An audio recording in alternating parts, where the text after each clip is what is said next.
Hey everybody, it's Brian here. I hope you're all doing well.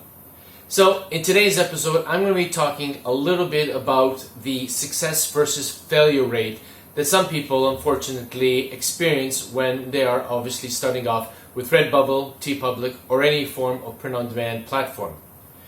And in truth, sometimes it can seem rather daunting and really demotivating when you start creating a shop, start uploading, and you don't start seeing sales, And I can totally appreciate, because there were times in the past when I first started where I felt, is this worth my time in terms of what I'm doing? So today I'm going to be providing 7 tips, a sort of 7-tip checklist to help those of you who are starting out in the print-on-demand business, whether it's on Redbubble, TeePublic, or what have you, in order to help you gain a little bit more success and maybe break that mental barrier of, maybe I should give up.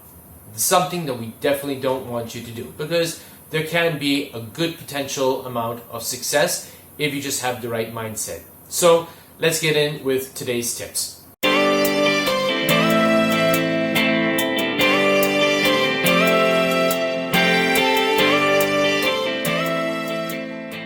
Now, before we start today's episode, it's clearly evident that you are interested in all matters pertaining to print on demand. You're here to try and learn what you can do to try and gain more success for your business, and that's absolutely great. And because of that, I want you to hit that subscribe button, and don't forget to hit the bell notification icon so that you'll be informed each and every time that I upload a new video. We have a growing community here. At the time of publishing, we're just a little over 600 subscribers, and I'm really trying hard to break that 1,000 subscriber barrier. So if you haven't yet subscribed, please help me out with that by clicking on that subscribe button. And I hope that my videos, present, past, and future, will provide you with a lot of great value, a lot of great tips, and a lot of motivation to help you succeed with your print-on-demand business. Now, let's get on to today's video. So the first tip that I want to share with you is obviously to try and break that 100 design upload mark. If your shop is under 100 designs, I want to encourage you to try and increase that, particularly before the 1st of October. At the time of publishing this video, we're just in the first week of August, and as many of you know, the 4th quarter begins on the 1st of October. It's the time of the year when so many people start going online to do their gift shopping for the various holidays that happen in the 4th quarter. Those being obviously Halloween, Thanksgiving, and Christmas, which are the 3 biggest holidays in this quarter. And obviously, there are other smaller holidays and events that you might want to design for as well. But in getting your shop up to 100 designs, you are obviously increasing your possibility of actually being found in Redbubble search or in TeePublic search or whatever print-on-demand platform that you use. The one thing that you have to understand that in this type of business, it's all about a numbers game. The more designs you have up, the greater the chances you are of going to be found and hopefully being appealing enough for a customer to take out his or her credit card, click your design and add it to the cart and make the purchase. So the more designs you have up, the better it's going to be for you. Now, if you're just under or just over, no problem, continue uploading. What is also important is that you treat this business more than a hobby. Some people who have gotten in touch with me have told me, listen, Brian, I only have 31 designs in my shop. I only have 56 designs in my shop. Why is it that I'm not making any sales? And when I ask them, well, how frequently do you upload? I'm told, well, I don't always upload very often. It's been weeks since I've uploaded last. The one thing that you have to keep in mind is that with anything online, be it social media or print on demand, it's all about consistency. Each and every one of these platforms have an algorithm that's always on the constant lookout to see you as a member of that social media platform or that print on demand platform, whether or not you're being consistent. Are you showing up? Are you uploading? Are you posting? And if you are, then the algorithm is going to reward you by showing your designs to more people. If you're not, then your designs are going to be shown few and far between. And if they're not being shown few and far between in the marketing campaigns that Redbubble obviously initiates on a daily, weekly, monthly basis, then the likelihood of your designs being found is not going to be that great. So be consistent. upload and get in there and do the job, particularly to reach the 100 design upload. Once you hit that 100 design upload, you're going to find yourself in a better frame of mind, a better mindset, a better position, because you'll be enjoying the process. Even just looking at your portfolio as you log in and seeing all the designs and all the hard work that you put into getting your portfolio to where it is also going to put you in a great mindset. And when you're in a great mindset, you're going to want to continue designing, continue uploading. It's sort of like a snowball effect. Starting from the top of the mountain, it's small, and as it starts rolling down, it gets larger and larger and larger until it turns into an avalanche, and not in a bad way, but in a good way, because it's going to cascade and encourage you to want to create even more. And obviously, the more you create, then obviously the greater the chances are of you being found, and as a result, making, or rather potentially making, more sales. The second tip that I want to obviously share with you today is that before you create a design, whatever idea that you have for that design, make sure that it isn't trademarked. Particularly if you are going to be including a certain quotation or a certain phrase in your design. Before you invest all of your time and hard work in creating that particular design that you wish to upload, check with a website like trademarkia.com, okay, to ensure that what phrase or quotation or combination of words for the design that you're going to create hasn't already been created and or trademarked. The worst thing that you can do is to create a design, upload it, and then find that the design has been trademarked, and worse yet, these platforms that you upload obviously take down your design, or worse yet, suspend your shop for trademark infringement. Now, some time ago, I published a video on my YouTube channel pertaining to trademark and copyright. I'm going to leave a link in the description below. If you haven't watched it, or if you're unsure about the whole idea about trademark and copyright, I would highly encourage that you watch that video so that obviously you can make yourself aware of where you should be treading and where you should be avoiding. The last thing that you want to do is to have your shop suspended, and all of the hard work that you would have done into creating and designing all of the uploads onto your shop to be taken down because of trademark infringement. And that would be demotivating, and particularly at this time of the year, it's not a time of year where you want your shop to be closed down. Clearly, you don't want your shop to be closed down at any time of the year. But as we're approaching the fourth quarter, the time of the year when a great amount of online sales do happen, you want to make sure that your shop is there for people to find and obviously to visit and hopefully make the sale. Okay, the third tip on this checklist is obviously to plan for the holidays. Now, these holidays like Halloween, Thanksgiving, and even Christmas are huge. If you go into them and you just search Thanksgiving, Christmas, Halloween, well, Redbubble is going to give you a huge amount of results for those particular keywords. And if you're new to the print-on-demand business, if you've just started out a shop and you're just getting your feet wet in this whole business, I would highly encourage you not to design for that particular keyword. Instead, try to find a sub-niche, or even better, find a cross-niche that you can actually design for pertaining to those major events so that your design will have a better chance of ranking for those particular holidays.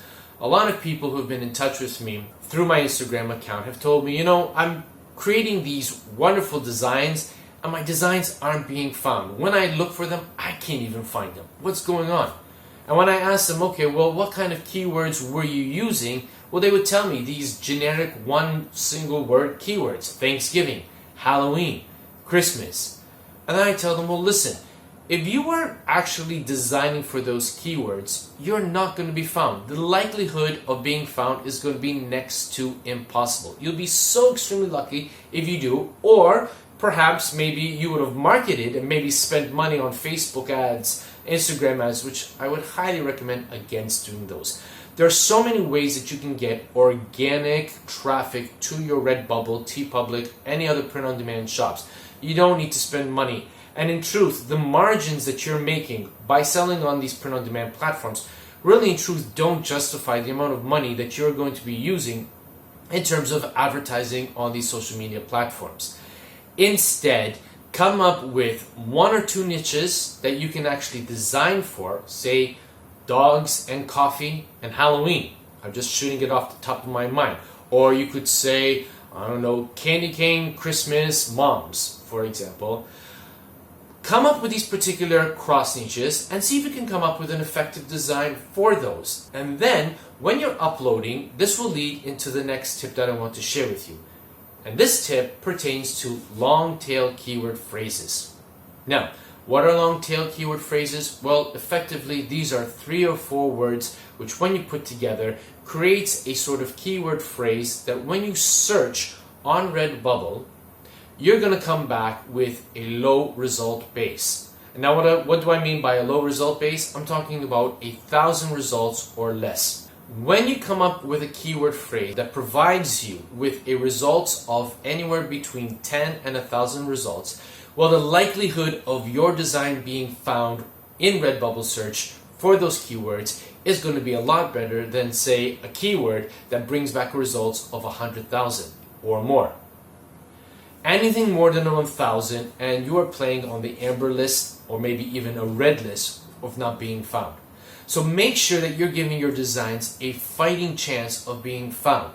Come up with a batch of 14 to 17 long tail keyword phrases that are going to help you rank higher in search. Now, I've published a few videos about this topic and I will leave links to these videos in the description below so that if you are still uncertain about how to go about creating these long tail keyword phrases, I want to invite you to watch those videos so that they will help you to learn how to go about creating these particular phrases and then upload your designs with these tags, these long-term keyword phrase tags. So hopefully these keyword phrases will help your designs to be found and hopefully increase the possibilities of making more sales for you. Okay, tip number 6, and this all pertains to the placement of your designs. A platform like Redbubble has a huge number of products that you could be obviously activating your designs on. Now, I want to encourage you to be extremely careful with this. There are a lot of people out there who say, you know what, activate your design on all of the products that Redbubble offers. And maybe somebody out there will see one of your designs on one of those products and buy it. I sort of take a more cautious approach to that. Yes, it's true you want to have your design on as many products as possible, but you do also want to make sure that you are giving a professional feel to your shop. And it isn't enough just to design for a 4500 by 5400 dimension canvas and then expect to be able to place it on all of the designs. There are some which are going to look fantastic on. There are other products where it's not going to. And before you actually go ahead and make your design live for people to find, you want to make sure that it looks good. If it doesn't, well, Redbubble does give you other functions to try and, create a pattern look on it, or to create a front and back if you're talking about the notebooks and hardcover books. But if it doesn't look good, if the design you've created doesn't fit the product, then I want to encourage you to deactivate it. One of the worst things that can have happen is having a customer come to your shop and seeing that a product that your design is placed on doesn't look good. If they see that, then the kind of message that they're going to be receiving is that, hey, this shop owner is just trying to skive me for my money. They don't even have the decency to make sure that their designs look great on the products. So why should I spend my money here? And the chances are they'll just probably bounce to another shop and actually not spend any money there, which obviously is counterproductive for you because, hey, after all, we're here to make money. And if people aren't buying on your shop, it's going to be demotivating and you probably wonder, well, should I continue doing this? So don't put yourself in that position. Make sure that all of your designs look great on all of the products. And if it doesn't, deactivate it. I'd rather have 20 or 25 products where the design looks great rather than 90 plus designs where they're all questionable. What am I going to gain from it if my design doesn't look good and people aren't buying it? Professionality is key. Treat this business as it is, a business. Don't treat it as a hobby and just throw a design on. Because if you do, you're just going to reap that kind of reward. And basically, it's going to be pittance. If you really want to strive for success and really see those sales raking in, then take the time, make sure the design looks great, and only activate the designs where the design is going to have that wow factor. And if you're uncertain, find somebody in your household who can come and spend a couple minutes with you on your computer and say, listen, take a look at these products. What looks good, what doesn't? They'll probably tell you, well, that looks great, that doesn't look good. And if those are the products that don't look good, you want to invest those few extra minutes to see if you can make it better. If you cannot, then deactivate it. And one sub tip that I want to offer here is that when you create a design, you don't necessarily need to use that one for all of the products. You can create a couple of other designs that will actually work better on your mugs, on your stickers, on your bath mats, on your shower curtains, what have you. Redbubble does give you the option to upload yet a separate image for those particular products so that you can make sure that it looks great. And again, if you don't know how to go about doing this, I do have some videos about it and I'll link them in the description below. All you have to do is just click on them and watch them and you'll get a better understanding of what I'm talking about with respect to this. And the final tip that I want to offer all pertains to quality of design and patience. Now, guys, I'm not going to beat around the bush with this. I have seen some designs being shared to me via Instagram accounts and through Redbubble where the designs just don't look great. And I do try to offer advice constructively to the design maker to say, hey, listen, maybe you could improve here, maybe you can improve upon there.